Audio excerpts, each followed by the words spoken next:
지방선거가 이제 80일 정도 남았습니다. 4년 전 선거에서 당선된 단체장들은 무사히 임기를 마치고 있을까요? MBC가 확인해봤습니다.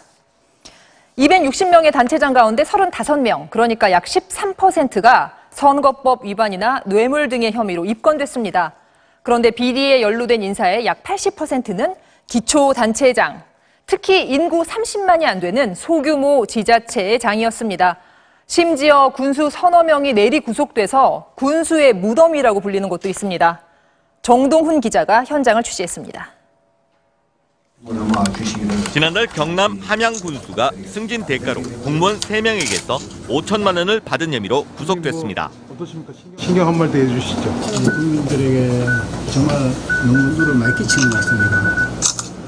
정말 책임을 통하고. 군민들은 낯을 못 들겠다고 말합니다. 탄원서도 그때 만들고 그랬어요, 사실은.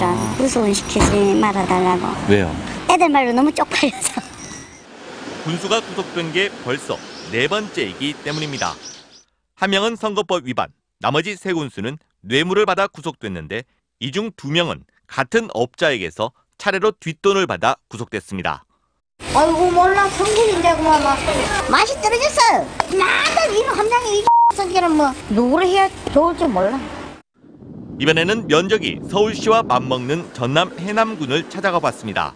군수실 출입문이 굳게 잠겨 있습니다.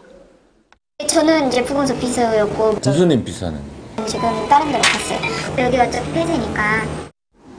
직원들은 군수 얼굴을 못 본 지 어느새 2년째.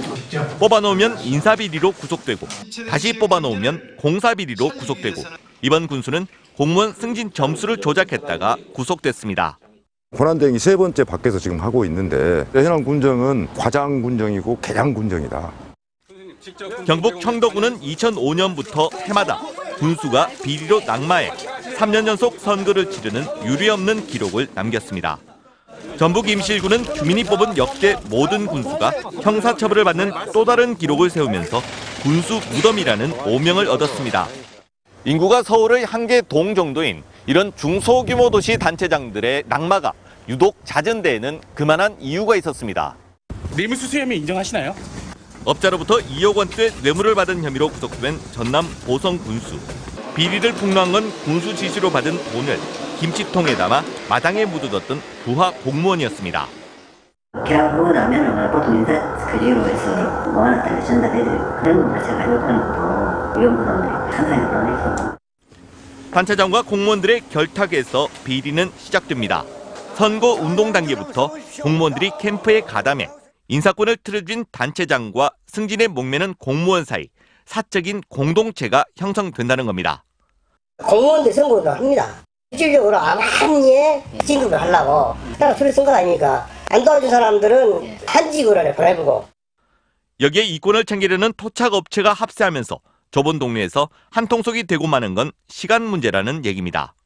관행들이 이제 골마 터졌다는 생각을 해보고 그 전에도 뭔가 있었겠죠. 특히 이제 조그만 지역사회, 조그만 자치단체 이런 데가 더 심하다고 보면 되죠. 투명성이 떨어진다 이거죠. 감시의 눈은 거의 없습니다. 지방의회는 단체장과 같은 당에서 80~90%를 장악하는 경우가 적지 않고 게다가 학연, 지연, 혈연까지 얽히고 설킵니다. 건너가면 선배고 건너가면 사촌이고 지역이잖아요. 아주 오랫동안. 학연, 지연, 혈연이 엄청나다는 얘기인 거죠. 해법은 먼저 공무원들의 은밀한 선거운동 참여부터 근절해야 한다고 전문가들은 지적합니다. 그 다음은 단체장에 대한 감시와 견제가 턱없이 부족한 만큼 주민들 직접 참여가 절실합니다. 지역 주민들도 먹고 살기 바쁘다 보니까 주말 의회를 연다든가 또는 그 야간 의회를 열어서 지방정부의 어떤 파수꾼으로서 역할을 할 수 있다라고 하는 자긍심을 갖게 해주는 어떤 그 참여제도가 강화돼야 되겠다. 자고 일어나면 줄줄이 쇠고랑을 차는 단체장들. 27년 지방자치 역사에서 이제는 끝내야 할 적폐 중 적폐입니다. MBC 뉴스 정동훈입니다.